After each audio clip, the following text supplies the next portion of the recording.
It happened at her company's Christmas party. All glitter, champagne, and fake smiles. I was standing by the bar, holding her drink, when she emerged from a hallway bathroom with him. Her coworker, the one she'd told me not to worry about. Her lipstick was smudged, his tie hung loose. They didn't even try to hide it. She clinked her glass, laughing.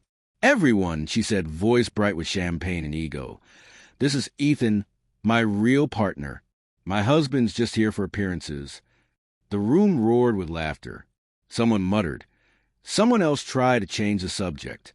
I just smiled, lifted my glass, and took a slow sip. She thought my silence meant defeat. But in that moment, I wasn't breaking. I was taking notes. By the time the laughter faded, the plan had already begun forming.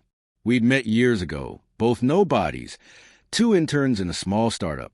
She had ambition that burned through everything, and I had patience that built it back up. Together, we created everything.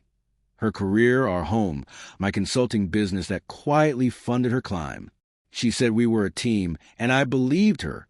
I believed it when I helped her write her MBA essays, when I introduced her to my client, the same man who later became her company's biggest investor. Funny how we slowly became her. Once success came, her tone changed. Praise turned into correction, kindness into calculation. Dinners became strategy meetings, and love became branding. I wasn't her partner anymore. I was the prop that made her look balanced and grounded. The signs of betrayal came weeks before the party.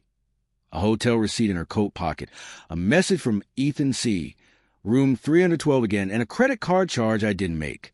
When I confronted her, she laughed. "Don't be paranoid. He's just my mentor." But the cologne on her scarf told the truth. I didn't argue. I just looked at her long enough for her to know that I knew. And when she turned away, pretending to be unbothered, I made my decision. Revenge, I learned, isn't rage. It's architecture. Move 1. I studied her company's structure, its fragile investor network, its dependencies, the way it leaned on the connections I had built for her.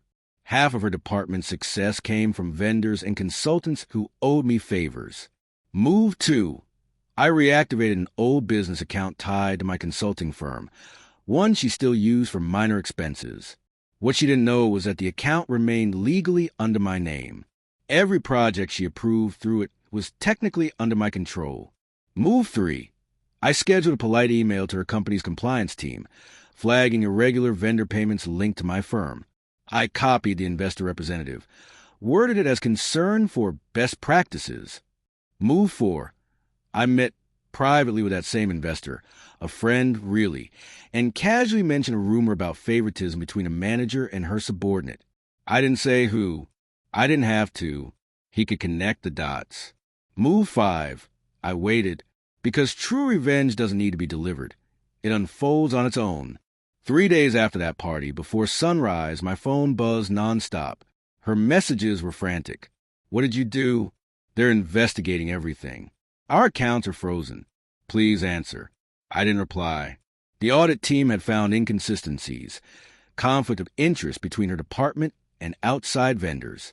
Every invoice she'd signed, every transfer she'd approved, led back to me. The CFO froze the accounts. The investors demanded an emergency board meeting. Ethan, her real partner, was suspended for undisclosed financial ties. I didn't need to lift another finger. They were doing the work for me.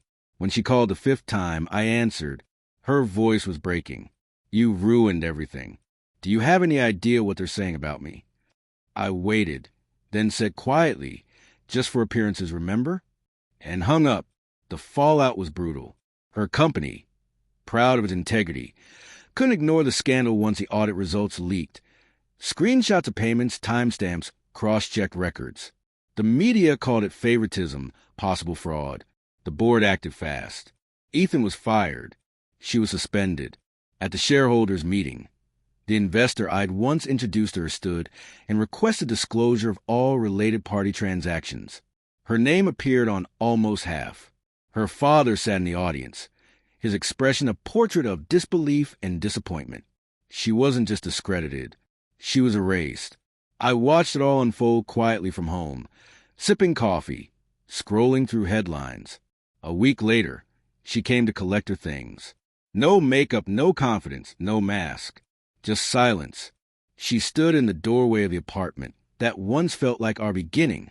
Her eyes searched mine, maybe hoping for forgiveness.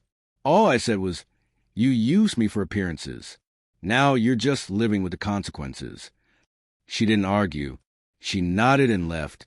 When the door closed, I didn't feel victory, just clarity.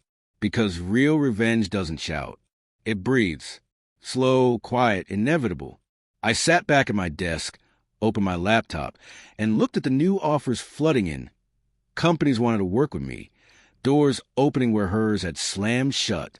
Her fall had created a vacuum. And in business, vacuums never stay empty. I took another sip of coffee and thought of that night. The laughter, the smirk, the arrogance. She wanted an audience when she humiliated me. She got one when she fell. She made me invisible that night. So I made sure the world stopped seeing her altogether.